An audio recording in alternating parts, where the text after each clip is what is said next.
আচ্ছা। সবাইকে আসসালামু আলাইকুম। আমার নাম হচ্ছে এমডি সাকিবুল হাসান দীপ্ত। আমি আজকের আপনাদের স্পিকার ওয়েবিনারের। তো ভাইয়েরা নিশ্চয়ই আমার সম্পর্কে বলছে আমার পাস্ট এক্সপিরিয়েন্স বা ড্রোন নিয়ে কি কি করা হয়েছে। তো ড্রোন, যদি আমার স্টোরিটা শুরু করি, ড্রোন খুব ইন্টারেস্টিং একটা জিনিস। আমার ছোটবেলা থেকে ভালো লাগতো, এই জন্য কাজ করতে করতে করতে করতে যে আজকে আল্লাহর রহমতে অনেক বড় স্কেলে কাজ করা হচ্ছে, এরকম বেশ কিছু সুযোগ পাইছি। সো এক্সট্রা কথা না বাড়া ডিরেক্ট হচ্ছে আজকে ওয়েবিনার নিয়ে কথা বলি। তো ড্রোন জিনিসটা কি আমরা, আচ্ছা আমার কথা কি শোনা যাচ্ছে একদম ক্লিয়ার কাট? আচ্ছা, তো প্রথমে কোশ্চেন দিয়ে শুরু করি যে ড্রোন জিনিসটা আসলে কি। ড্রোন জিনিসটা জাস্ট যে চারটা পাখা হলে আর ওটা রিমোট কন্ট্রোল দিয়ে উঠতে পারলি যে একটা ড্রোন, এরকম কিছু না। ড্রোন অনেক ধরনের হতে পারে, সেটা ফিক্সড উইং হতে পারে, কোয়াডকপ্টার হতে পারে, মানে মাল্টি রোটার হতে পারে, ফিক্সড উইং হতে পারে। আবার মেইন জিনিস হচ্ছে ড্রোন হচ্ছে আনম্যান্ড এরিয়াল ভেহিকেলের একটা অংশ। এটাকে অনেকগুলা ইউএভি কে মিক্স করে ড্রোন বলা যায়। তো আনম্যান্ড এরিয়াল ভেহিকেল মানে কি, হেলিকপ্টার এগুলো এরিয়াল ভেহিকেল, কিন্তু ওগুলো কিন্তু ম্যান্ড। কারণ কি, ওটা একটা পাইলট ওইখানে বসে ওটাকে কন্ট্রোল করতে হয়। কিন্তু আনম্যান্ড এরিয়াল ভেহিকেল বা ইউএভি হচ্ছে এমন একটা জিনিস যেটা কোনো পাইলট বা কারো অপারেটর প্রয়োজন হয় না, ওটা দূর থেকে কন্ট্রোলিং সার্ফেসের মাধ্যমে কন্ট্রোল করা যায়। তো আমরা যে ধরনের ড্রোনের সাথে সবচেয়ে বেশি পপুলার বা পরিচিত, সেটা হচ্ছে কোয়াডকপ্টার। কোয়াডকপ্টার কি? কোয়াডকপ্টার হচ্ছে এমন এক ধরনের ড্রোন যেটা চারটা পাখা দিয়ে আকাশে উঠতে পারে। তো এখন যদি যে কথাটা আমি মাত্র বললাম যে drones আর also known as unmanned aerial vehicle or UAV, আর এটা দিয়ে বিভিন্ন ধরনের কাজ করা যায়। আসলে বর্তমান দুনিয়ায় এমন কোনো কাজ নেই যেটা ড্রোন দিয়ে করা যায়। লাইক, আমরা যদি এখন এই স্লাইডে আসি, কুইক হিস্টোরি, যে ড্রোন ফার্স্ট আকাশে উড়ে 1923-তে। আর তখন থেকে এটা ডেভেলপমেন্ট শুরু হয়েছে। শুরু হতে হতে বর্তমানে ড্রোন মার্কেটে সবচেয়ে পপুলার আর সবচেয়ে মানে হাইয়েস্ট মার্কেট যার গ্রোথ আছে সে হচ্ছে ডিজিআই, অ্যাবাউট $1 বিলিয়ন ভ্যালু। তো ডিজিআই হচ্ছে এমন একটা কোম্পানি যার কারণে আজকে সবার হাতে ড্রোন পৌঁছে গেছে। তারাই ফার্স্ট এমন একটা কনজিউমার ব্র্যান্ড যে যারা কিনা ড্রোনকে কনজিউমার লেভেলে নিয়ে আসছে। কনজিউমার লেভেল বলতে কি, আমাদের মতো সাধারণ মানুষের হাতে ড্রোন পৌঁছে দিচ্ছে। আচ্ছা, এখন আসি, ড্রোন কয় ধরনের হয়, টাইপস অফ ড্রোন। তো ড্রোন আসলে মেইনলি তিন ধরনের হয়, তিন ধরনের অনেকগুলো সাব ক্যাটাগরি থাকে, বাট তিন ধরনের ড্রোনের মধ্যে ফার্স্ট হচ্ছে কনজিউমার ড্রোন, তারপরে হচ্ছে কমার্শিয়াল ড্রোন, আর এট লাস্ট হচ্ছে মিলিটারি ড্রোন। তো কনজিউমার ড্রোন নিয়ে যদি আমি কথা বলি, কনজিউমার ড্রোন হচ্ছে আহ সেই সব ড্রোন যেগুলো হচ্ছে আমাদের মতো সাধারণ মানুষেরা উড়াতে পারে। কনজিউমার ড্রোন নিয়ে আর কিছু বলার নাই, আমরা সবাই এটা চিনি, আমরা সবাই এটা অলওয়েজ দেখি। এর মধ্যেই পরে হচ্ছে ডিজিআই ড্রোন গুলা, ম্যাভিক সিরিজ, মিনি সিরিজ, তারপরে যত ধরনের ড্রোন সবাই ভিডিওগ্রাফির জন্য ইউজ করে, ফটোগ্রাফির জন্য ইউজ করে, বা এই টাইপের কাজের জন্য, ওগুলাকে সব কনজিউমার ড্রোন বলে। আরেক ধরনের ড্রোন হচ্ছে কমার্শিয়াল ড্রোন। কমার্শিয়াল ড্রোন কোনগুলা? যেগুলা কমার্শিয়াল পারপাস ইউজ করে, প্ল্যান সার্ভেইং, তারপরে বিভিন্ন টাইপের রিসার্চ, ডেলিভারি ড্রোনস, তারপরে বিভিন্ন জিনিসের টেস্টিং করা, এইসবের জন্য যে ড্রোন গুলো ইউজ করা হয় ওগুলা হচ্ছে commercial drone. Commercial drone commercial পারপাসে ইউজ করা হয়।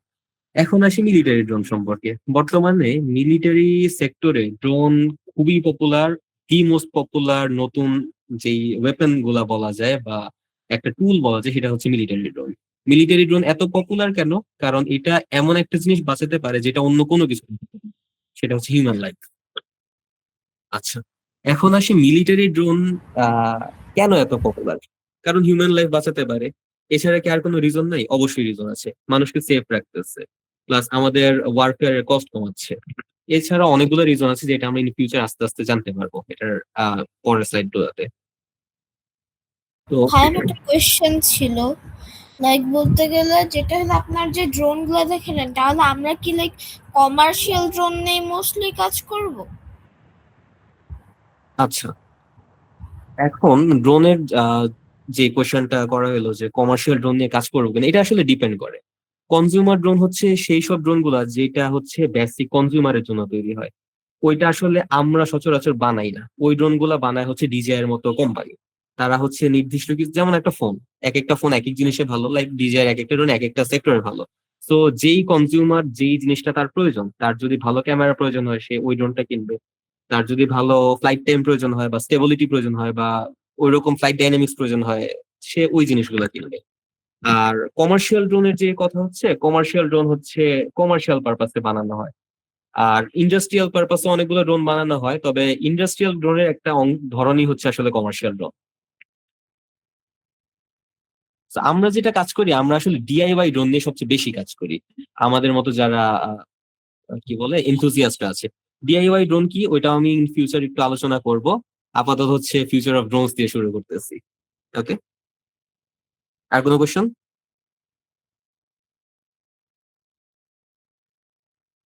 I will take that as a no. আমার একটি প্রশ্ন আছে। হ্যাঁ, ইফ আমরা লাইক মিলিটারি ড্রোন ইউজ করলে কি আমাদের তো লাইক হবে না, লাইক মিলিটারি ড্রোন ইউজ করলে কোনো লাইক পারমিশন স্টিল ইউজ করলে পারমিশন? আচ্ছা, এইখানে যদি আমি বলি মিলিটারি ড্রোন আমরা ইউজ করতে পারবো না, এটা হচ্ছে একমাত্র কথা। কেন পারবো না, এটার অনেকগুলো রিজন আছে। আসলে আসলে এখানে একটা কথা আছে, এটা নিয়ে আমি আরো আলোচনা করব, বাট এখন একটা শর্ট রিভিউ দিয়ে দিই। মিলিটারি ড্রোন, এই ড্রোন গুলাতে কি এমন আছে যে ওইটা কমার্শিয়াল ড্রোন আর কনজিউমার ড্রোনের থেকে আলাদা? কিছু কি আছে এরকম স্পেশালিটি মিলিটারি ড্রোনে? হ্যাঁ, অবশ্যই আছে। মিলিটারি ড্রোন হচ্ছে এমন একটা জিনিস, এটা হচ্ছে কমার্শিয়াল আর ইন্ডাস্ট্রিয়াল ড্রোনের মতোই, তবে মিলিটারি গ্রেড টেকনোলজি ইউজ করা। এখন মিলিটারি গ্রেড টেকনোলজি বলতে কি, ড্রোন যাতে জ্যাম না করা যায়, তারপর স্টেবিলিটি যাতে আরো বেশি হয়, ক্যামেরা সেন্সর গুলো যাতে আরো বেশি অ্যাকুরেট হয়, এই টাইপের কাজের জন্য আর কি মিলিটারি। বাট আমাদের মতো কনজিউমারদের কাছে আসলে ওইটার অ্যাক্সেস কখনো আসবে না সহজে, কারণ কি মিলিটারি ড্রোনের জন্য ওই ধরনের প্রোডাক্ট গুলা প্রয়োজন হয়। ওকে, আয়ান, কোশ্চেন আছে কোনো? Yes sir. বলো। স্যার আমরা কি ডিআইওয়াই ড্রোনেও আইডিওনো ইউজ করি? আচ্ছা, এই কোশ্চেনের অ্যান্সারটা হচ্ছে এমন যে ডিআইওয়াই ড্রোনে অর্ডিনো ইউজ করি কিনা। ডিআইওয়াই ড্রোন হচ্ছে ডু ইট ইউরসেলফ ড্রোন, মানে আমি যেভাবে কল্পনা করতে পারি আমি সেভাবেই ড্রোনটা বানাবো। এখন হ্যাঁ, অর্ডিনো দিয়ে কি ড্রোন বানানো যাবে? অবশ্যই যাবে। অর্ডিনো হচ্ছে একটা মাল্টিপারপাস মাইক্রো কন্ট্রোলার। এটা কি অর্ডিনো দিয়ে কি ড্রোন বানানো উচিত? অবশ্যই উচিত না, কারণ কিছু লিমিটেশন আছে অর্ডিনোতে। আর ড্রোনের যে ফ্লাইট কন্ট্রোলার গুলো বেসিক্যালি যে ডিজাইন করা হয়, এগুলো হচ্ছে একটা অন্য ধরনের মাইক্রো কন্ট্রোলার দিয়ে ডিজাইন করা হয়। অর্ডিনোর মধ্যে যেমন 1 মেগা চিপ আছে, ড্রোনের ফ্লাইট কন্ট্রোলার গুলোতে নর্মালি এসটিএম চিপ ইউজ করা হয়। এখন কেন ইউজ করা হয়, এটার অনেকগুলো রিজন আছে, ইনডেপথ রিজন। আপাতত যেহেতু এটা বেসিক ওয়েবিনার, এই সব ইনডেপথ রিজনে যাচ্ছি না। তবে হ্যাঁ, ডিআইওয়াই ড্রোনে আমরা চাইলে অর্ডিনো দিয়ে বানাতে পারি।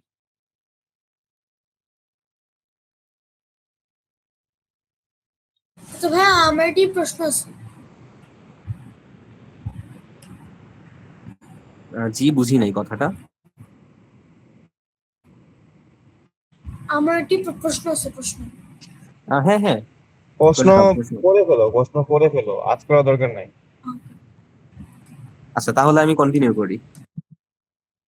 হ্যাঁ, কন্টিনিউ করো। পরে লাস্টে কিউএনএ সেশন দিব একটা আমরা। হ্যাঁ, ওকে ওকে, ফাইন। আচ্ছা, তো এখন ড্রোন এত পপুলারিটি কেন পাইছে, এটা নিয়ে একটা কথা বলা যায়। ড্রোন এত বেশি পপুলারিটি পাইছে মেইনলি হচ্ছে এরিয়াল ফটোগ্রাফি এন্ড ভিডিওগ্রাফির জন্য। এরিয়াল ফটোগ্রাফি কি, আমরা যে সুন্দর সুন্দর ইউটিউবে বা বিভিন্ন ভিডিও জিনিসে বা ছবির যে দেখতে পারি যে আকাশ থেকে উড়ে উড়ে ভিডিও করতেছে, ছবি তুলতেছে, এগুলা কি আসলে এরিয়াল ফটোগ্রাফি বলে। আর এই জিনিসটা থেকেই মূলত ড্রোনের এত পরিমাণ পপুলারিটি বেড়ে গেছে। আর এই জিনিসটা সম্ভব হয়েছে একমাত্র ডিজে এর জন্য, কারণ ড্রোন আসলে অনেক আগে থেকেই আছে, বাংলাদেশ সহ পৃথিবীর সব দেশেই অ্যাভেলেবেল ছিল। তবে কনজিউমার লেভেলে, মানে যে পরিমাণ যেই প্রাইসে পাওয়া যেত সবাই কিনতে পারতো না। কিন্তু ডিজে হচ্ছে ফার্স্ট কোম্পানি যে কিনা কনজিউমারদের জন্য, আমাদের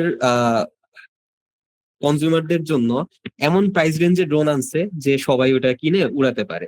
আর প্লাস ভালো পাইলটও হওয়া লাগে না, অনেকটা অটোমেটিকই উড়ে সে। এই জন্য ডিজেআই হচ্ছে এই জিনিসটাকে পপুলারাইজ করতে পেরেছে। আচ্ছা, এখন যদি আমি বলি যে ড্রোনের আর কি কি অ্যাপ্লিকেশন থাকতে পারে, সেটা হচ্ছে কমার্শিয়াল অ্যাপ্লিকেশন। সেটা কি, যে crop monitoring, aerial surveying, package delivery. Crop monitoring কি, ধরে নেন আমার একটা বিশাল বড় ফার্মল্যান্ড আছে। তো ফার্মল্যান্ডের মধ্যে আমি তো, যদি অনেক বড় হয়ে থাকে তো আমি তো ম্যানুয়ালি গিয়ে সব জায়গায় চেক করতে পারবো না। তাহলে এটা আমার অনেক মানে একদমই কস্ট ইফেক্টিভ হবে না, প্লাস আমার পার্সোনাল টাইম অনেক ওয়েস্ট হবে, প্লাস ভালোভাবে চেকও করা যাবে না সব আনাচে কানাচে বিভিন্ন জায়গায়। তো তখন আমি আমার ক্রপ মনিটরিং এর জন্য ড্রোনের ইউজ করতে পারি। এরিয়াল ড্রোনের ক্যামেরার মাধ্যমে বিভিন্ন সেন্সর ডেটার মাধ্যমে আমি বড় বড় ফিল্ড খুব তাড়াতাড়ি অটোমেটিক ভাবে আমি মনিটর করে ফেলতে পারবো, যে কোন অংশে কিসের অভাব হচ্ছে, কোনো সমস্যা হচ্ছে কিনা, সব ঠিকঠাক ভাবে হচ্ছে কিনা, ক্রপস এর গ্রোথ কিরকম, এই সব কিছু আমি খুব সুন্দরভাবে খুব ফাস্ট দেখে ফেলতে পারবো। দেন আসে এরিয়াল সার্ভেইং। এরিয়াল সার্ভেইংটা কি? এরিয়াল সার্ভেইং হচ্ছে আকাশের থেকে আমার যে নিচের মাটির বিভিন্ন ভিডিওর মাধ্যমে, ছবির মাধ্যমে সার্ভে করা। সার্ভে মানে কি? পরীক্ষা নিরীক্ষা করা। বিভিন্ন জিনিসের জন্য এটা দরকার হয়, যেমন একটা জায়গায় রাস্তার কন্ডিশন কেমন বা ওভারঅল একটা অংশের অবস্থা কেমন, এই সব কিছু জানার জন্য এরিয়াল সার্ভেইং এর কোনো বিকল্প নাই। আরেকটা হচ্ছে প্যাকেজ ডেলিভারি। প্যাকেজ ডেলিভারি এখনো পপুলার না, প্যাকেজ ডেলিভারি এখনো পপুলার না, তবে এটা নিয়ে অনেক কাজ হচ্ছে। প্যাকেজ ডেলিভারি মানে কি, আমরা যে এখন ডেলিভারি সার্ভিসের মাধ্যমে বিভিন্ন প্যাকেজ পেয়ে থাকি, যেমন দারাজের মাধ্যমে বা পাঠাও বা রেডেক্স বা এই টাইপের কুরিয়ার, তো এই জিনিসগুলা ম্যানুয়াল না করে সব অটোমেটিক ড্রোনের মাধ্যমে করা হচ্ছে। এই জিনিসটাকে প্যাকেজ ডেলিভারি বলে। আর ড্রোনের মাধ্যমে এটা করে তো অনেকগুলো সুফল পাওয়া যাচ্ছে। ফার্স্ট অফ অল, আমার মানুষের ওয়ার্ক আওয়ার বাঁচতেছে, আমার এটা কস্ট ইফেক্টিভ হচ্ছে, আমি আরো ফাস্ট ডেলিভারি করতে পারছি, অটোমেটিক ডেলিভারি করতে পারছি, এছাড়াও অনেকগুলো রিজন আছে যার কারণে এটা পপুলার অনেক। আচ্ছা, এখন আসি drone safety and regulations. Safety and regulations কি? ড্রোন উড়ানোর জন্য, ড্রোন যেহেতু একটা মেজর একটা জিনিস, এটার যেমন সুবিধা আছে তেমন অসুবিধাও আছে। যেমন এটা যেহেতু অনেক রিস্কি, প্রপেলার গুলো অনেক জোরে ঘুরে, প্লাস অনেকগুলো সাইজে বড় হয়, অনেকগুলো আবার ছোট হয়। এই সব কারণে অনেক ধরনের সেফটি প্রিকশনস আছে, যেমন রেজিস্ট্রেশন করতে হয়। বাংলাদেশের মতো জায়গায় ফ্লাইট রেস্ট্রিকশনস আছে অনেকগুলো জায়গায়, যেমন এয়ারপোর্টের আশপাশে বা মিলিটারি বেসের আশপাশে। এছাড়াও প্রত্যেকবার ফ্লাইটের আগে সেফটি প্রিকশনস নিতে হয়, আবার রেসপন্সিবল ভাবেও ফ্লাই করতে হয়। কারণ ড্রোন দিয়ে যেমন রেসপন্সিবল কাজ করে সবাই, ইরেসপন্সিবল কাজও করা যায়, তার কারণে সেফটি রেগুলেশনস অনেক প্রয়োজনীয় ড্রোনের আমার ক্ষেত্রে। একটা কোশ্চেন আছে, Yes. লাইক কমার্শিয়াল যে লাইক বললেন না যে কমার্শিয়াল যে ড্রোন গুলো আছে, সো ওইগুলা দিয়ে কি লাইক আমরা আমাদের ওন রিসার্চও করতে পারি লাইক ফ্যাক্টরিজ নিয়ে? লাইক এটা আমার একটা ইচ্ছা ছিল যে লাইক বলতে গেলে উপর থেকে ওই এনভায়রনমেন্টে লাইক টেস্ট করার জন্য, যে বলতে আহ, বলতে গেলে যেটা হলো লাইক ওটার এনভায়রনমেন্ট সারাউন্ডিং কি, ওটার হিউমিডিটি কি, ওইটা বেস্ট করে like carbon dioxide levels measure করা, এরকম ইচ্ছা ছিল। সো এটা করা যায়? হ্যাঁ, এই সব ধরনের কাজই করা যায়। ড্রোন একটা হচ্ছে কি বলবো, একটা হচ্ছে বেস জিনিস। এটার মধ্যে আমি চাইলে, যেমন কমার্শিয়াল ড্রোনের কথা যেটা বলা হয়েছে, কমার্শিয়াল ড্রোনের একটা হয়তো বেস দাঁড় করানো থাকে, ওইখানে আমি চাইলে যে কোনো ধরনের সেন্সর থেকে ধরে বাকি সব ধরনের ডিভাইস আমি অ্যাড করতে পারবো। হয়তো আমার টেম্পারেচার মাপার দরকার, আমি ওইখানে টেম্পারেচার সেন্সর লাগাবো। আমার হিউমিডিটি মেজার করার দরকার, আমি হিউমিডিটি সেন্সর ইউজ করব। আমি যদি অনেক লং ডিস্টেন্সে জুম করে ছবি বা ভিডিও করতে চাই, সেক্ষেত্রে আমি জুম লেন্স লাগাবো, ক্যামেরা লাগাবো। আমি যদি টেম্পারেচার ডিটেক্ট করতে চাই, তাহলে আমি ইনফ্রারেড সেন্সর ইউজ করব। এই টাইপের সবকিছু আসলে এক্সট্রা অ্যাড করা যায় কমার্শিয়াল ড্রোন গুলোর মধ্যে। তো এগুলো অ্যাড করে আমি চাই কমার্শিয়াল আরেকটা মধ্যে যে কোশ্চেন, কোনো কিছুই করতে পারবো। লাইক কম্পিটিশনের জন্য লাইক ওই ড্রোনের ওয়েট লিমিট কত হয়? কম্পিটিশন বলতে আমি বুঝি নাই সঠিক। আমার কোশ্চেনটা হলো লাইক ওয়েট কত লাগে যখন কম্পিটিশন আমরা নিব না, লাইক ইন্টারন্যাশনাল বা ন্যাশনাল কম্পিটিশন নিব না, তখন আচ্ছা, লাইক এই কোশ্চেনটা আমি বুঝতে পারছি।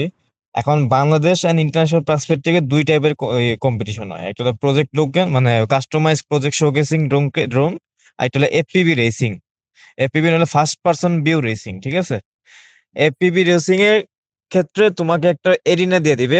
এই এরিনার মধ্যে অনেক ধরনের টাস্ক থাকবে, তোমার ওই ড্রোন দিয়ে তুমি এই টাস্ক গুলোকে এই শর্ট টাইমের মধ্যে কমপ্লিট করবা। এটা হলো একটা থাকে। আরেকটা হলো প্রজেক্ট শোকেস অথবা ইন্ডাস্ট্রিয়াল মডিফিকেশন ড্রোন। এগুলো হলো তুমি ড্রোন দিয়ে কি পরিমাণ, মানে কি প্রবলেম সলভ করতে পারছো, অথবা কি পরিমাণ কোনো একটা টাস্ক দিয়ে দিবে, প্রবলেম দিয়ে দিবে, তুমি ওই ড্রোন দিয়ে প্রবলেমটা সলভ করতে পারছো কিনা। এই দুই টাইপের প্রবলেম হয় হলো তোমার এই কম্পিটিশন হয় পুরো ওয়ার্ল্ডে বাংলাদেশে।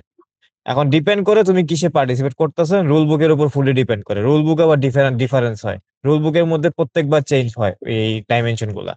তো তোমার এই এফপিভির ক্ষেত্রে তোমার এই নর্মালি ডাইমেনশন হয় 25 x 25 সেন্টিমিটার, আর বড়টার ক্ষেত্রে কোনো লিমিটেশন নাই, সোজা। আচ্ছা, এটা ছিল। এখন আমি একটা জিনিস বলি, যাদের কোশ্চেন আছে কাইন্ডলি তোমরা একটু নোট করে রাখো। আমি যদি বললাম শেষের দিকে তোমাদের কোশ্চেনের আনসার সেশন আছে, তো ওই সময় তোমরা সবাই কোশ্চেন করতে পারবা, ঠিক আছে? দীপ্ত, কন্টিনিউ করতে পারো। আচ্ছা, তো এতক্ষণ তো অনেক কথা হয়েছে যে ড্রোন কি রকম, বেসিক একদম ধারণা দেওয়া হয়েছে। এখন আসি ড্রোনের মেইন জিনিসগুলো, ড্রোন কিভাবে তৈরি হয়, কিভাবে কাজ করে, হার্ডওয়্যার রিলেটেড, সফটওয়্যার রিলেটেড সব কথাবার্তা। সো ড্রোন নিয়ে যদি কথা বলি, ড্রোনের অংশ হচ্ছে 8টা। এখন 8টা অংশ কি কি? প্রথমেই লাগবে প্রোপেলার। প্রোপেলার ছাড়া কোনো ড্রোন উড়বে না, কারণ প্রোপেলারটাই থ্রাস্ট তৈরি করে। সে যে তার ওয়েট নিয়ে আকাশে ভেসে থাকবে, ভেসে থাকার জন্য তার যে থ্রাস্ট প্রয়োজন সেটা প্রোপেলারের মাধ্যমে তৈরি হয়। আর এই প্রোপেলারটাকে ঘুরাবে কি? সে হচ্ছে ব্রাশলেস ডিসি মোটর। এখন ব্রাশলেস ডিসি মোটর কি? মোটরটা আমরা সবাই চিনি, রিক্সাতেও মোটর লাগানো থাকে, পানির পাম্পে মোটর লাগানো থাকে, খেলনা গাড়িতে মোটর লাগানো থাকে, ইভেন ড্রোনেও মোটর লাগানো থাকে, হেলিকপ্টারও মোটর লাগানো আছে। সো মোটর গুলো কিরকম হয়? ডিসি মোটর হয় এক ধরনের, ছোট খেলনার জন্য। তবে ওগুলার একটা সমস্যা হচ্ছে ওগুলার ওয়েট বেশি থাকে আর কম্পারেটিভলি থ্রাস্ট কম থাকে।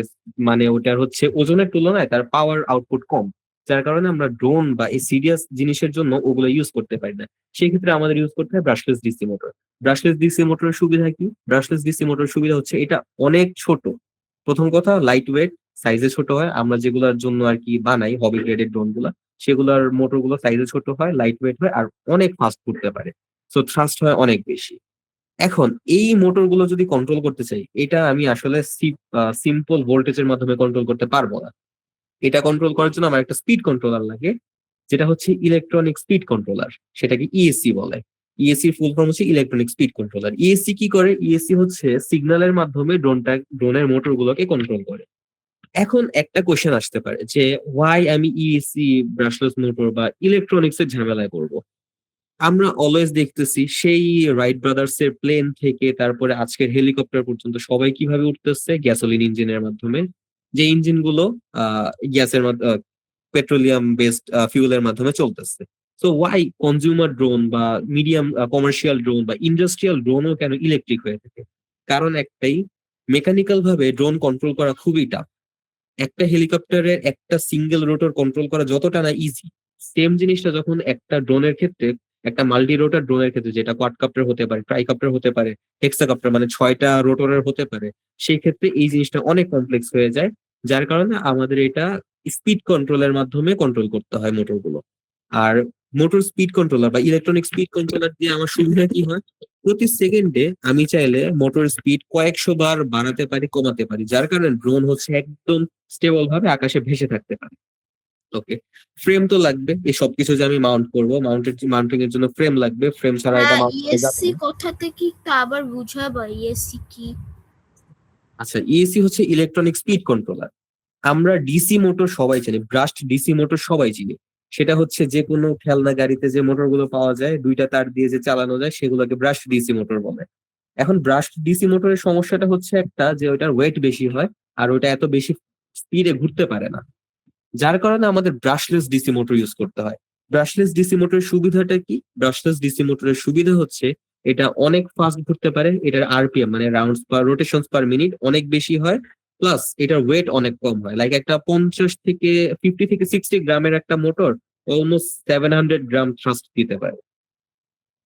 আর এইটা কন্ট্রোলের জন্য যে কন্ট্রোলারটা প্রয়োজন হয় সেটাকে বলে স্পিড কন্ট্রোলার, যেটা ভোল্টেজের কন্ট্রোলের মাধ্যমে ইলেকট্রিক ভাবে এই মোটর গুলোকে কন্ট্রোল করে।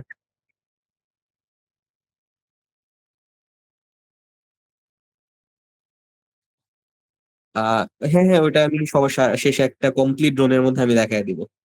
এখানে যেমন দেখা যাচ্ছে না, এখানে কিন্তু ইএসসি গুলো আছে, তবে ফ্রেমের নিচে। ওটা আমি লাস্টে দেখাচ্ছি, সমস্যা নেই। আচ্ছা, ফ্রেমের মধ্যে আমি সবকিছু মাউন্ট করব। আর এটা চালানোর জন্য একটা ব্যাটারি লাগবে, যেহেতু ইলেকট্রিক একটা জিনিস, ব্যাটারি লাগবে। আর ট্রান্সমিটার রিসিভার নিয়ে যদি আমি বলি, ট্রান্সমিটার হচ্ছে রিমোট, আর রিসিভার হচ্ছে রিমোটের সিগন্যালটা যেটা রিসিভ করে। ট্রান্সমিটার দিয়ে আমি কন্ট্রোল সিগন্যাল গুলা পাঠাবো, ট্রান্সমিটারটা থাকবে আমার হাতে। সেই সিগন্যাল গুলা রিসিভার রিসিভ করবে, রিসিভ করে ড্রোনটাকে কন্ট্রোল করবে। এখন আসি ড্রোনের সবচেয়ে ইম্পর্টেন্ট জিনিস, সেটা হচ্ছে ফ্লাইট কন্ট্রোলার। ফ্লাইট কন্ট্রোলার কি? ফ্লাইট কন্ট্রোলার হচ্ছে এমন একটা বোর্ড যেটা কিনা ড্রোনের যাবতীয় সবকিছু কন্ট্রোল করে। লাইক আমি যদি বলি ড্রোন কিভাবে আকাশে স্টেবল থাকে, ড্রোনের যেহেতু চারটা প্রপেলার একটা একদম সেম স্পিডে ঘুরতে হবে, যার কারণে ওটা স্টেবল থাকবে, আকাশের মধ্যে ভেসে থাকবে। তবে যদি এক সাইড থেকে বাতাস আসে তাহলে কি ড্রোনটা বাঁকা হয়ে যাবে। তো তখন আমার কি করতে হবে, ড্রোনের অপোজিট সাইডের যে দুইটা প্রপেলার আছে সেগুলোর স্পিড বাড়িয়ে দিতে হবে। এই জিনিসটাই করে হচ্ছে ফ্লাইট কন্ট্রোলার। ফ্লাইট কন্ট্রোলার হচ্ছে একটা মাদারবোর্ড, ড্রোনের মাদারবোর্ডও বলা হয়। কম্পিউটারের যে মাদারবোর্ড পুরো কম্পিউটারটাকে কন্ট্রোল করতেছে, সেম ড্রোনের ফ্লাইট কন্ট্রোলার হচ্ছে ফুল ড্রোনটাকে কন্ট্রোল করতেছে বিভিন্ন সিগন্যালের মাধ্যমে। এখন আসি aerodynamic principal. Drone aerodynamic principal খুবই ইজি। সিম্পল ভাবে আমাদের অ্যাটমসফিয়ারে বাতাসে অনেক বাতাস আছে। তো ড্রোনটা যখন প্রোপেলার ঘুরায় এই বাতাসটাকে সে নিচে ধাক্কা দেয়, ধাক্কা দেওয়ার কারণে সে আকাশে উঠতে পারে। সিম্পল। এখন আসি the four forces of flight. ড্রোনটা যে ফ্লাই করার জন্য কয়টা ফোর্স দরকার আর কি রকম ফোর্স দরকার। ফার্স্ট ফোর্সটা হচ্ছে লিফট, দ্য আপওয়ার্ড ফোর্স, যেটা কিনা গ্র্যাভিটি ফোর্সটার বিপরীতে কাজ করে ড্রোনটাকে আকাশে ভাসাতে পারে প্লাস উড়াইতে পারে। দেন আসি ওয়েট। একটা আকাশে যখন উঠতেছে অবশ্যই গ্র্যাভিটি তো নাই হয়ে যায় নাই, গ্র্যাভিটি হচ্ছে কনস্ট্যান্ট একটা প্রেসার দিয়ে রাখতেছে, যার কারণে আমার কনস্ট্যান্ট ভাবে প্রোপেলার গুলোকে রোটেশনের মধ্যে রাখতে হচ্ছে। এই জিনিসটাই হচ্ছে থ্রাস্ট। আর ড্র্যাগ কি, ড্র্যাগ হচ্ছে আমি যখন ড্রোনটাকে কোনো একটা সাইডে নিব, সামনে নিচ্ছি বা পিছনে নিচ্ছি, সেই নেওয়ার সময় যে বাতাসের একটা বাধা আমি ফেস করব, মানে আমার ড্রোনটা ফেস করবে, সেটা হচ্ছে ড্র্যাগ। ড্র্যাগের কারণে কি হয়, ড্র্যাগের কারণে ড্রোনের স্পিড কমে যায়, প্লাস ড্রোনের ব্যাটারি ফ্লাইট টাইম কমে যায়, যেহেতু ব্যাটারির বেশি মোটরের বেশি কাজ করতে হচ্ছে। এই চারটা ফোর্সের মাধ্যমে ড্রোনটাকে কন্ট্রোল করা যায়। এখন মাল্টিরোটর ফিজিক্স এর ব্যাপারে যদি আসি, ড্রোনের আসলে তিন ধরনের কন্ট্রোল থাকে, পিচ, রোল আর ইয়া। পিচ হচ্ছে ফরওয়ার্ড মুভিং আর ব্যাকওয়ার্ড মুভিং যে মোশনটা থাকে সেটা। রোল হচ্ছে সিম্পল রাইট লেফটে যে রোল হয়, আর ইয়া হচ্ছে অ্যাক্সিসে উপর যে অ্যাক্সিসের উপরে যে রোটেশনটা হয়ে থাকে। তো এই তিনটা রোটেশনের মাধ্যমে এই ফুল ড্রোনটাকে কন্ট্রোল করা যায়। আর থ্রাস্ট তো একটা অলওয়েজ কনস্ট্যান্ট ফোর্স আছে, যেই থ্রাস্টের কারণে ড্রোনটা আকাশে ভেসে থাকে। এখন যদি আমি বলি অ্যাপ্লিকেশনস অফ ড্রোনস এর আসলে আনলিমিটেড হয়। এমন কোন অ্যাপ্লিকেশন নেই যেটা ড্রোনের মাধ্যমে করা যায় না। ফার্স্টলি আমি বলতে পারি স্মার্ট ফার্মিং, ক্রপ মনিটরিং, যেটা আমরা আগে আলোচনা করেছি। ক্রপ মনিটরিং দিয়ে আমি অনেক বড় ফিল্ড তাড়াতাড়ি মনিটর করে ফেলতে পারবো ড্রোনের মাধ্যমে। অটোমেটেড স্প্রেইং আছে, যেই জিনিসটা বাংলাদেশে আসলে খুব বেশি দেখা যায় না, তবে এখন দেখা যাচ্ছে। বাট বাহিরের কান্ট্রি যেখানে অনেক বিশাল বড় ফিল্ড আছে, ফার্মল্যান্ড আছে, সেগুলোতে এটা বেশি দেখা যায় যে এত বড় একটা ফিল্ডের মধ্যে পেস্টিসাইডস ও ইনসেক্টিসাইডস দেওয়া খুব টাফ, খুবই টাইম কনজিউমিং। যেই কারণে আমি ড্রোনের মাধ্যমে সেখানে খুব ফাস্ট ভাবে আর খুব অ্যাকুরেট ভাবে আমি পেস্টিসাইডস বা ইনসেক্টিসাইডস দিতে পারবো। ড্রোনটা কি করে, একটা লো অ্যালটিটিউডে আকাশে উঠতে উঠতে পুরা ফিল্ডের একটা ডেডিকেটেড পথওয়ে সিলেক্ট করা থাকে, ওই পথ ফলো করতে করতে যায়, প্লাস নিচে দিয়ে হচ্ছে স্প্রে হতে থাকে।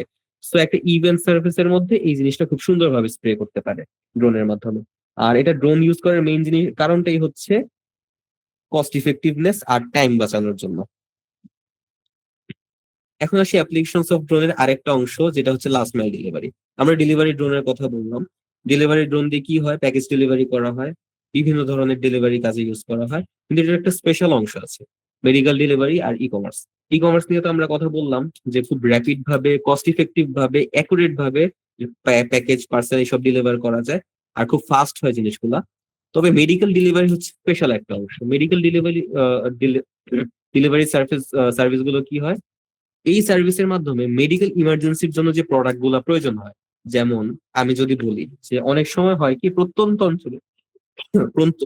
অঞ্চলের কোনো একটা অংশে হয়তো কেউ হচ্ছে সাপের কামড়ের মধ্যে আছে। তো এই সাপের কামড় খাওয়ার জন্য তার যে মেডিকেশনটা দরকার, অ্যান্টিভেনম দরকার, সেটা হয়তো ওই হসপিটালে তখন নাই। তখন কি হবে, ওইরকম প্রত্যন্ত অঞ্চলে যদি আমি একজন মানুষের মাধ্যমে ওই প্রোডাক্টটা পাঠাতে চাই, তাহলে আমার অনেক টাইম লাগবে, সেটা ইফেক্টিভ ভাবে পৌঁছাতেও পারবে না, আর জিনিসটা অনেক টাফ হবে। সেই জায়গায় আমি ইউজ করতে পারি কি ড্রোন। ড্রোনের মাধ্যমে যদি আমি সেই জিনিসটা পাঠিয়ে দিতে পারি, তাহলে কি হবে, আমার রাস্তার মাধ্যমে যেতে হচ্ছে না, আমি আকাশে উড়ে উড়ে একদম ডিরেক্ট খুব কম টাইমের মধ্যে আমি সেই জিনিসটা ডেলিভারি করে দিতে পারছি। এখন এটা কি বর্তমানে দুনিয়াতে ইউজ হচ্ছে? অবশ্যই ইউজ হচ্ছে। একটা কোম্পানি আছে জিপলাইন, তারা হচ্ছে এই কাজটা করতেছে।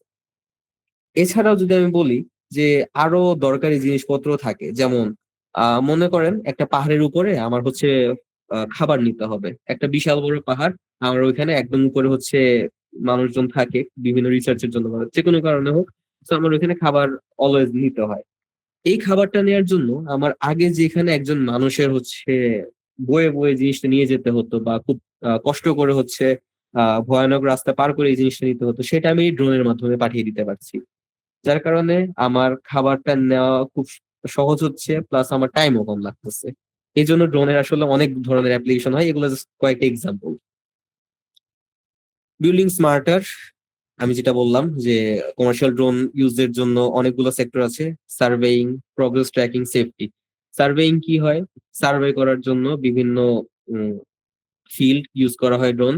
প্রগ্রেস ট্র্যাকিং, যে এরিয়াল শুটস এর মাধ্যমে যে কোন একটা প্রজেক্ট কতটুকু শেষ হয়েছে বা কিরকম ভাবে শেষ হচ্ছে, কাজের কোয়ালিটি কেমন, কতদিন সময় লাগবে, এটার একটা চিন্তা ভাবনা, এই সবকিছু করা যায় প্রগ্রেস ট্র্যাকিং এর মাধ্যমে।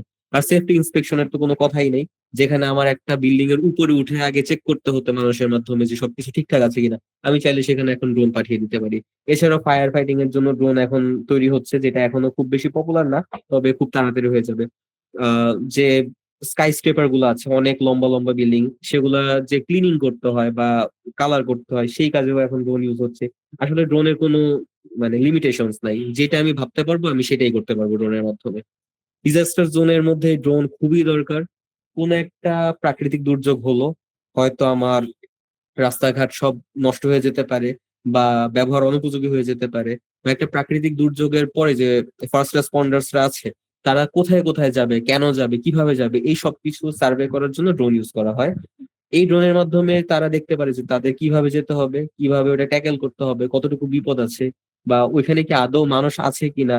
যে ওইখানে না গিয়ে যদি দেখে যে নাই, তাহলে তো অনেকটা রিসোর্সের ওয়েস্ট, টাইমের ওয়েস্ট। তো এই কাজগুলো আগে ড্রোনের মাধ্যমে সার্ভে করে নেওয়া হয়। তো এই ছিল ড্রোনের একটা জিনিস। এখন যদি আসি ড্রোনের কয়েকটা স্পেশালিটির কেসের মধ্যে, যেমন বর্তমানে ড্রোন খুব পপুলার হচ্ছে ওয়ারফেয়ারে, যেটা আমি আগেই বলছি। এক সেকেন্ড আমি দেখাচ্ছি। ওয়ারফেয়ারে ড্রোন পপুলার হচ্ছে একটা কারণ হচ্ছে মানুষের জীবন বাঁচে। তো ফাইবার অপটিক ড্রোন খুব পপুলার। ফাইবার অপটিক ড্রোন কেমন? ফাইবার অপটিক ড্রোন হচ্ছে এমন একটা ড্রোন যেটা কিনা অপটিক্যাল ফাইবারের মাধ্যমে কন্ট্রোল করা যায়। ওটার কোনো রেডিও ফ্রিকোয়েন্সি লাগে না, কোনো কিছু লাগে না, সো এটা জ্যাম করা ইম্পসিবল। ভিডিও ফিড খুবই ক্লিয়ার হয়। এর মাধ্যমে একজন অপারেটর খুব দূর থেকে বসে সে তার ওয়ার কন্টিনিউ করতেছে, সে তার এনিমিকে ধ্বংস করে দিচ্ছে, প্লাস সার্ভে করতেছে, র্যাকি করতেছে। এই সব কিছুর জন্য বর্তমানে ওয়ারফেয়ারের ড্রোনের অনেক চাহিদা। আর ড্রোন ছাড়া আসলে ওয়ারফেয়ার বা কোনো কিছু কল্পনা করা যায় না।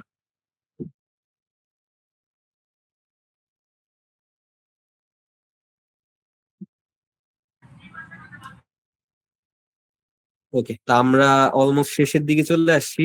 এখন কোশ্চেন আনসার যদি যারা নোট করে থাকেন, ইউর ওয়েলকাম। আমার একটা প্রশ্ন আছে। হ্যাঁ, বলো।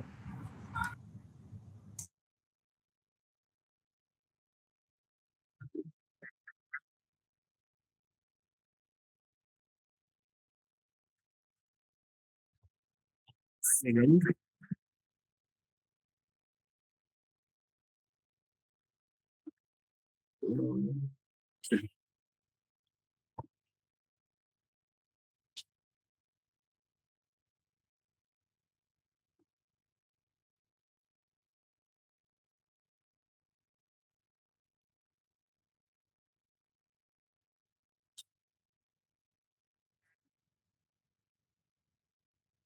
হ্যাঁ, আমি শেয়ার করছি, এক সেকেন্ড।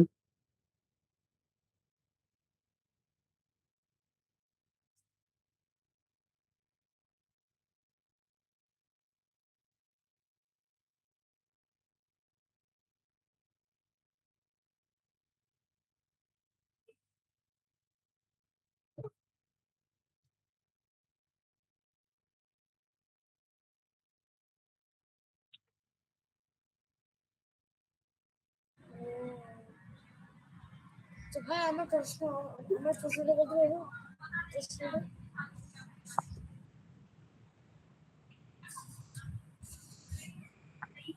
আচ্ছা, ড্রোনের যে বিভিন্ন অংশ থাকে যেটা বলা হয়েছে যে মোটর, প্রোপেলার, ইএসসি, তারপরে flight controller, battery, transmitter, receiver, এই সবকিছুর একটা ভিজুয়ালাইজেশন দেখানো হচ্ছে। এই যে ড্রোনের যে চারদিকে মেইন যে অংশটা, এটা হচ্ছে ফ্রেম। এই ফ্রেমটা বিভিন্ন ধরনের হতে পারে, এক্স শেপের হতে পারে, ওয়াই শেপের হতে পারে, এইচ শেপের হতে পারে, বা কাস্টম যে কোনো ধরনের শেপের হতে পারে। এটা যে চারদিকে চারটা মোটর লাগানো আছে, এই চারটা মোটরের থ্রাস্ট ভ্যারি করেই হচ্ছে ড্রোনটা আকাশে ভেসে থাকে, প্লাস বিভিন্ন ভাবে উঠতে পারে। আর এই যে চারটা মোটর দেখতে পাচ্ছেন, এই চারটা মোটরই হচ্ছে ফুল ড্রোনটাকে কন্ট্রোল করতেছে। এগুলো হচ্ছে প্রোপেলার। আর এইখানে যে দেখা যাচ্ছে এটা হচ্ছে ফ্লাইট কন্ট্রোলার। ফ্লাইট কন্ট্রোলারটা কি করে, ওভারঅল ড্রোনটার চারটা মোটরে সিগন্যাল দেয়, যার কারণে এই ফ্লাইট কন্ট্রোলারটাকে ড্রোনের মাদারবোর্ডও বলা হয়। এই সিগন্যাল গুলো না পেলে ড্রোনটা বুঝতো না যে কিভাবে উঠতে হয়। আর এই সিগন্যাল গুলো ফ্লাইট কন্ট্রোলার কিভাবে বুঝতে পারে, এই সিগন্যাল গুলা বুঝতে পারে আইএমইউ এর মাধ্যমে। আইএমইউ কি? Inertial measurement unit. Inertial measurement unit হচ্ছে জাইরোস্কোপ আর অ্যাক্সেলেরোমিটারের একটা কম্বিনেশন। অ্যাক্সেলেরোমিটার যেমন অ্যাক্সেলারেশন মেজার করতে পারে, জাইরোস্কোপ তার কোন অ্যাঙ্গেলে কতটুকু ডিগ্রিতে মুভ করে আছে এই সবকিছু মেজার করতে পারে। এভাবে হচ্ছে ফ্লাইট কন্ট্রোলারটা বুঝতে পারে যে সে কিভাবে এখন কোন পজিশনে আছে, কতটুকু, কত ডিগ্রি অ্যাঙ্গেলে রোল অবস্থায় আছে, ইয়া আছে, বা পিচে অ্যাঙ্গেল কত, এই সবকিছুর মাধ্যমে সে একদম স্টেবল ভাবে আকাশে উঠতে পারে। এই যে মাঝখানে যে বোর্ডটা দেখা যাচ্ছে, এটাকে পাওয়ার ডিস্ট্রিবিউশন বলে বা পিডিবি বোর্ড বলে। পাওয়ার ডিস্ট্রিবিউশন বোর্ডটা কি, ব্যাটারির তো সিঙ্গেল একটা কানেকশন থাকে, একটা কানেকশন থেকে চারটা মোটরের কানেকশন, চারটা ইএসসির কানেকশন, দেন ফ্লাইট কন্ট্রোলারের কানেকশন, ট্রান্সমিটার, রিসিভার, এই সবকিছুর কানেকশন দেওয়া যায়। আর এই জিনিসগুলো হচ্ছে ইএসসি।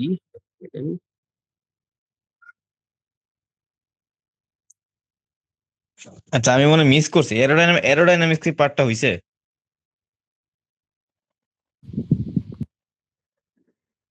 দীপ্ত, হ্যাঁ, এরোডাইনামিক্স এর পার্ট কি হইছে? এরোডাইনামিকের পার্ট হয়েছে। এটা হচ্ছে ইএসসি, ইলেকট্রনিক স্পিড কন্ট্রোলার। আমরা যে নর্মাল ডিসি মোটর গুলো চিনে থাকি বা ইউজ করে থাকি, ডিসি মোটর গুলোতে নর্মালি দুইটা হচ্ছে কানেকশন দেওয়ার অপশন থাকে, পজিটিভ আর নেগেটিভ। ব্যাটারি ডিসি ভোল্টেজ দিলে ওই মোটর গুলো চলতে থাকে। আর যে ব্রাশলেস ডিসি মোটর আছে, যেমন এই যে এগুলো হচ্ছে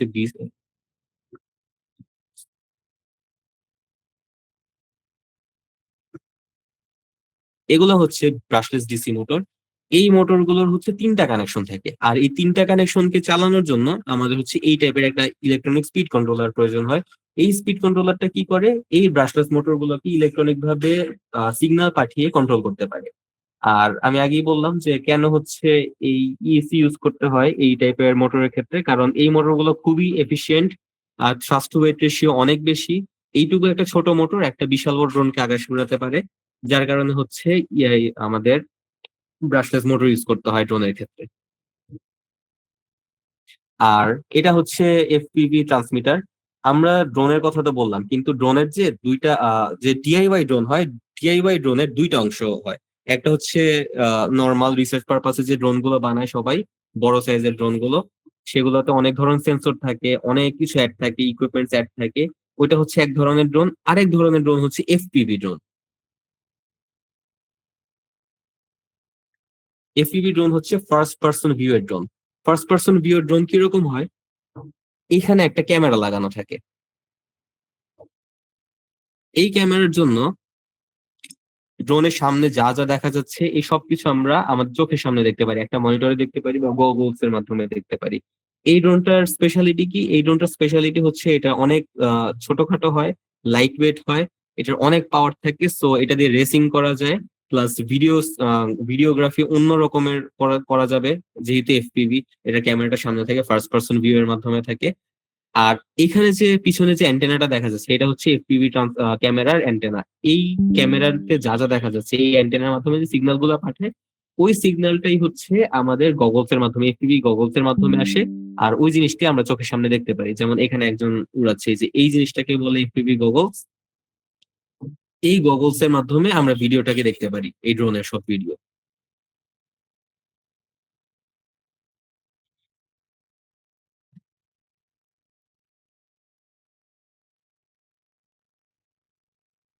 আচ্ছা দীপ্ত, এখন যদি কেউ যদি স্ক্র্যাচ থেকে একটা এফপিভি অথবা একটা ওই বড় টাইপের ড্রোন বানাতে যায়, তার জন্য কি পরিমাণ বাজেট রাখা উচিত এবং কি কি জিনিসপাতি কেনার সময় কি কি জিনিস মাথায় রাখা উচিত, একটু কাইন্ডলি বলো ওদের। আচ্ছা, তো কেউ যদি এফপিভি একটা সিম্পল, আমি চিন্তা করি কেউ একটা নর্মাল ড্রোন বানাবে যেটাতে কিনা সে ইন ফিউচার যে কোনো ধরনের জিনিস আসসালামু আলাইকুম। আচ্ছা, এগ্রিকালচারের জন্য এই যে ড্রোন গুলা হয় এগুলা মানে কেমন পার্টস লাগে, কি কি পার্টস লাগে, এটা যদি একটু আলোচনা করতেন তাহলে ভালো হতো। আচ্ছা, আচ্ছা, আসসালামু আলাইকুম। তাহলে এখানে যদি আমি বলি, আমি ফার্স্টে ওই কোশ্চেনটার অ্যান্সার করে নিই। এটা হচ্ছে যে আমি যদি একটা ড্রোন একদম জিরো থেকে বানাতে চাই, সেই ক্ষেত্রে আমার কি কি পার্টস লাগবে আর পার্টস গুলো আমি কিভাবে চুজ করবো বা কিভাবে ওভারঅল বানাবো। তো প্রথমে চুজ করতে হবে আমার ড্রোনের জিনিসটা দেখতে কেমন হবে। ড্রোনটা কি আমি বড় সাইজের ড্রোন বানাবো নাকি ছোট সাইজের ড্রোন বানাবো, এটা ডিপেন্ড করে যে আমি কি কাজের জন্য হচ্ছে ড্রোনটা ইউজ করবো সেটার উপর। আমি যদি বিভিন্ন রিসার্চ পারপাসে ইউজ করি, যেটা বাংলাদেশের ম্যাক্সিমাম মানুষই করে থাকে, তাহলে আমরা সচরাচর 10 ইঞ্চি বা 8 ইঞ্চি ফ্রেম ইউজ করে থাকি। আমি একটা ছবি দেখাই।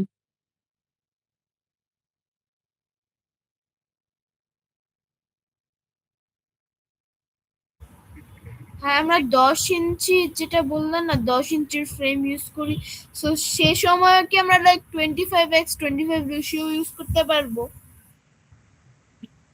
আচ্ছা, তো এই যে 10 ইঞ্চির যে ফ্রেমটা দেখা যাচ্ছে, এই টাইপের ড্রোন হচ্ছে বর্তমানে সবচেয়ে পপুলার। এই ড্রোন গুলাতে কি হয়, এই ড্রোন গুলার থ্রাস্ট টু ওয়েট রেশিও অনেক বেশি থাকে, যার কারণে এখানে শুধু ড্রোনটা বানানোর পরও আমরা অনেক ধরনের ইকুইপমেন্টস অ্যাড করতে পারি। কি টাইপের ইকুইপমেন্টস অ্যাড করতে পারি, লাইক আমি একটা ভালো ক্যামেরা অ্যাড করতে পারবো, আমি বেশিক্ষণ উড়াইতে পারার জন্য বড় সাইজের একটা ব্যাটারি অ্যাড করতে পারবো, দেন আমি ভালো মানের ক্যামেরা অ্যাড করতে পারবো, লং ডিস্টেন্স কভার করার জন্য আমি হচ্ছে ভালো ট্রান্সমিটার বা রিসিভার ইউজ করতে পারবো। আমি এখানে অনেক ধরনের সেন্সর লাইক জিপিএস, ভালো মানের জিপিএস ইউজ করতে পারি, ব্যারোমিটার এক্সট্রা, তারপরে এই সব কিছু অপটিক্যাল ফ্লো, অনেক ধরনের সেন্সর আমি চাইলে অ্যাড করতে পারবো। রিসার্চ পারপাসের জন্য এই টাইপের ড্রোন গুলো বেস্ট। এখন কেউ যদি হচ্ছে একটা ড্রোন জিরো থেকে বানাতে চায়, তার আগে চিন্তা করতে হবে সে কি এফপিভি ড্রোন বানাবে নাকি নর্মাল ড্রোন বানাবে। এফপিভি যদি বানাতে হয় সেই ক্ষেত্রে ফ্রেমটা আগে চুজ করতে হবে। ফ্রেম চুজ করার পরে ওই ফ্রেমে সাপোর্ট করবে এরকম 4টা প্রোপেলার চুজ করতে হবে, যে ওই সেম সাইজের। এখন ওই প্রোপেলার গুলো চুজ করার পরে দেখতে হবে যে কোন মোটর গুলো ওই প্রোপেলার গুলোকে ঘুরাতে পারবে। সেই মোটরটাকে চুজ করতে হবে, 4টা মোটর কিনতে হবে, আর ওই মোটরটা কেনার পরে ওই মোটর গুলোকে যাতে ঘুরাতে পারে ওই রকম সেম সাইজের ইএসসি কিনতে হবে। এখন ইএসসির সাইজটা ডিপেন্ড করে হচ্ছে মোটরের পাওয়ারের উপরে, যেই মোটরের পাওয়ার বেশি সেই মোটর গুলোর জন্য হাই পাওয়ার ইএসসি প্রয়োজন, যেগুলোর পাওয়ার কম সেগুলো একটু লো পাওয়ার ইএসসি হলেও হয়। ইএসসি কেনার পরে আমার চিন্তা করতে হবে যে আমার ফ্লাইট টাইম কতটুকু চাচ্ছি। লাইক কমার্শিয়াল ড্রোন গুলো অনেক হাই ফ্লাইট টাইম থাকে, বাট কনজিউমার ড্রোন গুলোতে আমি বর্তমানে যে কনজিউমার ড্রোন গুলো পাওয়া যাচ্ছে অ্যারাউন্ড 10 থেকে 20 মিনিট কি 25 মিনিটের মতো ফ্লাইট টাইম থাকে, যেটা কিন্তু ডিআইওয়াই ড্রোনের জন্য একটু টাফ। তো ডিআইওয়াই ড্রোনে নর্মালি যারা এফপিভি ড্রোন বানায় তারা অ্যারাউন্ড 5 মিনিটের মতো ফ্লাইট টাইম পায়। সো তাদের ওইরকম একটা ব্যাটারি চুজ করতে হবে যে তাদের কতটুকু ফ্লাইট টাইম চাচ্ছে, কতটুকু ওয়েট ক্যারি করতে পারবে, এই উপর ডিপেন্ড করে তার একটা ব্যাটারি কিনতে হবে। দেন তাদের চিন্তা করতে হবে যে ড্রোনটা সে কতটুকু দূরে নিতে হবে। সে যদি চায় যে চোখের সামনে খালি উড়বে, তাহলে একটা বেসিক রিমোট কিনতে হয়। বেসিক রিমোটের যেমন ফ্লাই স্কাই i6 আছে, i6X আছে। সে যদি একটু হাই রেঞ্জের কিছু চায় যে আরেকটু দূরে নিতে হবে বা একটু সেফটি ফিচার্স বেশি, সেই ক্ষেত্রে রেডিও মাস্টার অনেক ধরনের রেডিও গুলো পাওয়া যায়, ট্রান্সমিটার রিসিভার, ওগুলো ইউজ করা যাবে। আর এটার পরে এট লাস্ট যেটা সিলেক্ট করতে হবে যে তার এক্সট্রা ইকুইপমেন্টস, সে কি কাজের জন্য ড্রোনটা বানানো হচ্ছে। লাইক জিপিএস থাকতে পারে, অপটিক্যাল ফ্লো থাকতে পারে, এক্সট্রা সেন্সর থাকতে পারে, রিডান্ডেন্সির জন্য অনেক ধরনের মডিউল থাকতে পারে, ক্যামেরা থাকতে পারে। এই সবকিছু হচ্ছে আফটার থট, যে ড্রোনটা যখন ঠিকঠাক মতো ফ্লাই করবে তখন যাতে এই সবকিছু অ্যাড করা যায়। আর এই সবকিছু যখন চিন্তা হয়ে যাবে তখন চুজ করতে হবে ফ্লাইট কন্ট্রোলার। যেমন এফপিভির জন্য আসলে এত কিছু প্রয়োজন হয় না। এফপিভি একটা ড্রোন বানাতে জাস্ট 4টা মোটর, 4টে ইএসসি, একটা ফ্রেম, 4টা প্রোপেলার, একটা ফ্লাইট কন্ট্রোলার আর একটা ব্যাটারি আর ট্রান্সমিটার রিসিভার, ক্যামেরা মডিউল কিনলেই হয়ে যায়। কিন্তু যখন আমি হচ্ছে এক্সট্রা মডিউল অ্যাড করার চিন্তা করব, তখন আমার আগে থেকেই চিন্তা করতে হবে যে এই মডিউল গুলো যাতে আমার ফ্লাইট কন্ট্রোলারে সাপোর্ট করে। তো সেই হিসাবে আমার ফ্লাইট কন্ট্রোলারটা তখন চুজ করতে হয়। আর এরপরে যে কোশ্চেনটা ছিল যে কম্পিটিশনের জন্য যে 10 ইঞ্চি হোক বা 5 ইঞ্চি ফ্রেম হোক, সেই ক্ষেত্রে কি সেম রুলস অ্যাপ্লাই হবে কিনা, না। এক একটা কম্পিটিশনের জন্য এক এক ধরনের রুলস থাকে, তো এটা কম্পিটিশন ভ্যারি করে, রুলস গুলা ডিপেন্ড করে। হ্যাঁ, আমার একটা কোশ্চেন আছে, এফপিভি আর এসইভি লাইক ড্রোনের মধ্যে কোনটা বেস্ট রিসার্চের জন্য? রিসার্চের জন্য আসলে এফপিভি ড্রোন বেস্ট না। এফপিভি হচ্ছে ফার্স্ট পার্সন ভিউ, যারা রেসিং করে, যারা এরিয়াল ফটোগ্রাফি করে, যে অনেক হাই স্পিডে ফটোগ্রাফি করতে হবে, তারা হচ্ছে এফপিভি ড্রোন ইউজ করে। বাট এছাড়া এফপিভি ড্রোন হচ্ছে রিসার্চ পারপাসের জন্য নট ভেরি সুইটেবল। হ্যাঁ, এখন যদি কোনো রিসার্চ এমন থাকে যে যেটার জন্য অনেক হাই স্পিডে ড্রোন উড়াতে হবে, সেই ক্ষেত্রে এফপিভি হয়তো একটু বড় সাইজের এফপিভি একটা ভায়াবল অপশন হতে পারে, তবে সচরাচর এফপিভি হচ্ছে রিসার্চের জন্য রিকমেন্ডেড না। আর ভাই আরেকটা আমরা কি লাইক যেটা আচ্ছা হলো একটা like আপনার কাছে যে AC আপনার একটু হোল্ড করো ফারহান, আপনার কি কোনো কোশ্চেন করবা, হ্যান্ড রেজ করছো? হ্যাঁ, আমার একটি প্রশ্ন আছে। এসব ড্রোনস আছে না, ড্রোনস এগুলো কি অ্যারোস্পেস ইঞ্জিনিয়ারিং এবং ফিজিক্সে ইউজ হয় এগুলো? অ্যারোস্পেস ড্রোনসগুলো অ্যারোস্পেস ইঞ্জিনিয়ারিং এবং ফিজিক্স। হ্যাঁ, ড্রোন হচ্ছে এরোস্পেস ইঞ্জিনিয়ারিং এর একটা অংশই।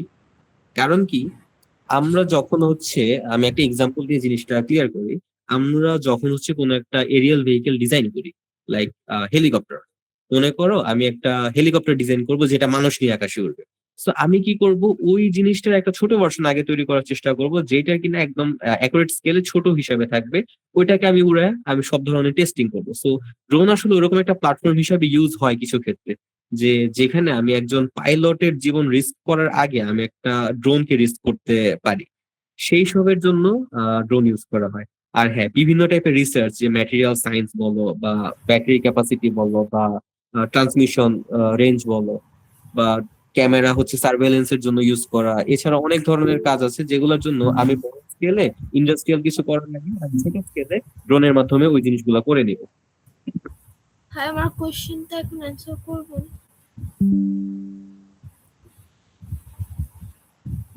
হ্যাঁ, আমার কোশ্চেনটা কি এখন অ্যান্সার করবেন? হ্যাঁ হ্যাঁ, কোশ্চেন বলো।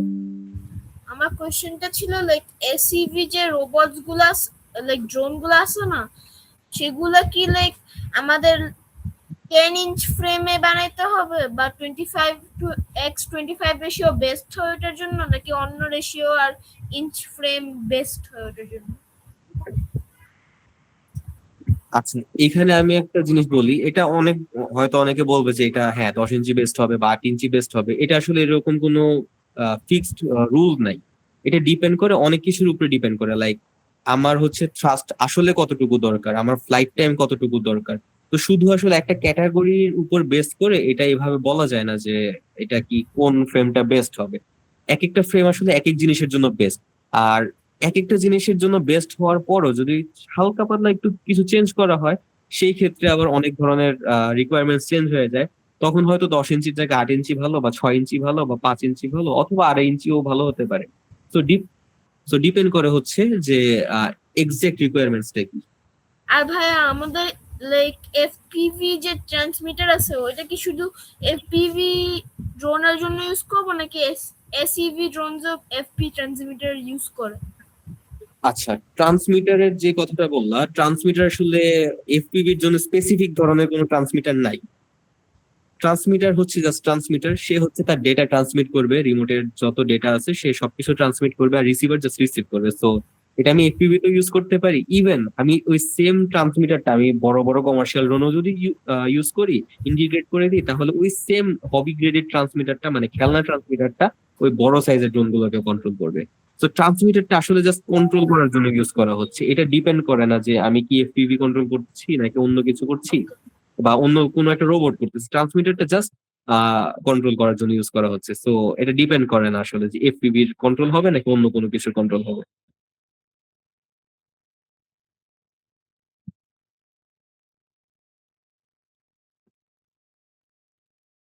স্যার, ড্রোনের অ্যারোডাইনামিক্স কিভাবে আরো বেটার করে স্যার? ফর এক্সাম্পল, গাড়ির অ্যারোডাইনামিক্স বেটার করার জন্য স্যার স্পয়লার বা অন্য কম্পোনেন্ট ইউজ করা হয়, স্যার ড্রোনে কিভাবে ওটা করে?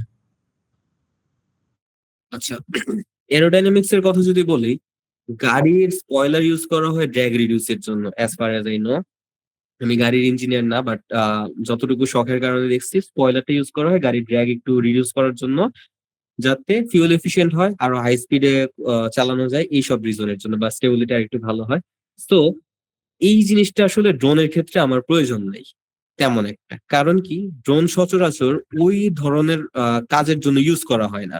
আমি যদি আমার আমি যদি ড্রোনের অ্যারোডাইনামিক যদি আমি সামনে আগানোর জন্য চেঞ্জ করি বা আরো এফিশিয়েন্ট করি, আমার ড্রোনটা অত বেশি তো সামনে আগানোর প্রয়োজন পড়তেছে না। যদি আমার সামনে আগানোর ড্রোন দরকার হয়, তাহলে আমি ফিক্সড উইং ইউজ করবো। Fixed wing is far more efficient than quadcopters or multi rotors. Multi রোটরে যেখানে আমার হয়, আমি কোয়াডকপ্টার এক্সাম্পল দিই যেটা সবচেয়ে পপুলার। কোয়াডকপ্টারে আমার এটাকে ভাসায় রাখার জন্য 4টা প্রোপেলার, 4টা মোটর প্রয়োজন হচ্ছে। আমার সামনে আগানো হোক বা পিছনে আগানো হোক, ডানে যাওয়া হোক বা বামে যাওয়া হোক, আমার অলওয়েজ 4টা প্রোপেলার চলতেছে। আমার এফিশিয়েন্ট এটা একদমই না। কিন্তু আমি যদি কোনো একটা লং ডিস্টেন্স কভার করতে চাই বা হাই স্পিড কভার করতে চাই, তো তখন আমি অবশ্যই এখানে উইং ইন্টিগ্রেট করব। আর উইং ইন্টিগ্রেট করা হলে আসলে একটা ফিক্সড উইং একটা এয়ারক্রাফট হয়ে যায়, তখন আর এটা ড্রোন থাকে না। তো বর্তমানে যে ড্রোনের আমাদের যে ফ্রেম গুলা পাওয়া যায়, বা আমরা যেই ফ্রেমের ড্রোন গুলা দেখতেছি সব জায়গায়, এখানে আসলে drag is the least thing to think about.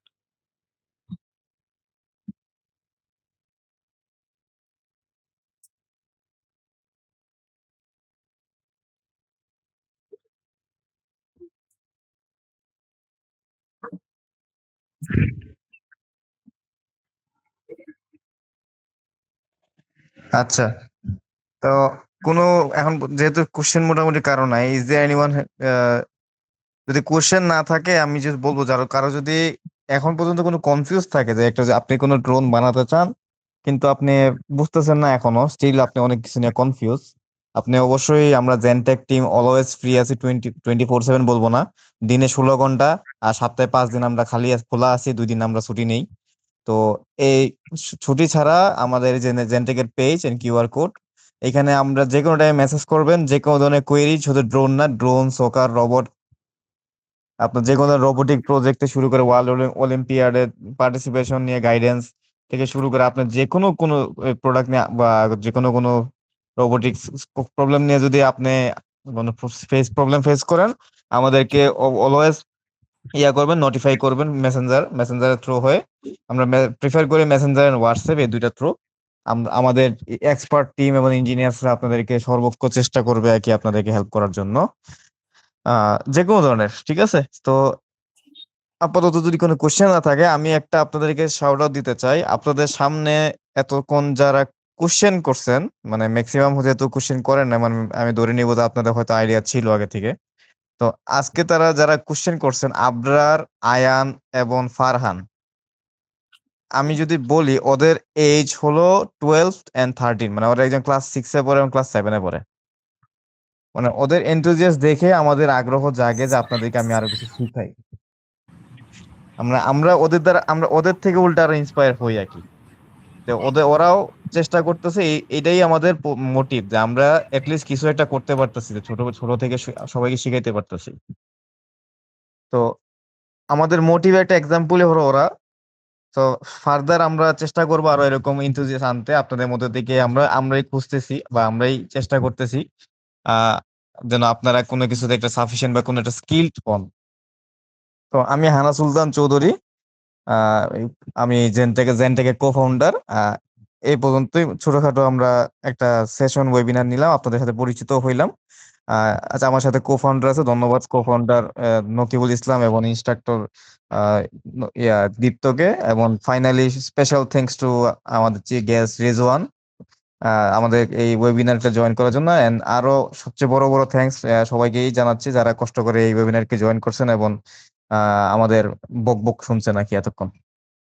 ঠিক আছে, ধন্যবাদ। কারো কোনো যদি কোশ্চেন না থাকে তাহলে আমরা আজকে ওয়েবিনারটি শেষ করতে পারি। নকিব, কোনো কোশ্চেন হ্যাঁ, আছে? নকিব, দীপ্ত। হ্যাঁ, আমার ইয়েস, একটা দীপ্ত। হ্যাঁ, বলো। হ্যাঁ, আপনাদের ল্যাব কি ফ্রাইডে স্যাটারডে খোলা হয়? Friday Saturday? তুমি আসার একদিন আগে যদি আমাদের জানাই দিও, তাহলে আমরা কেউ না কেউ থাকবে এখানে তখন। আমাদের একদিন আগে লিস্ট নোটিফাই করো। ঠিক আছে, ঠিক আমরা আছে।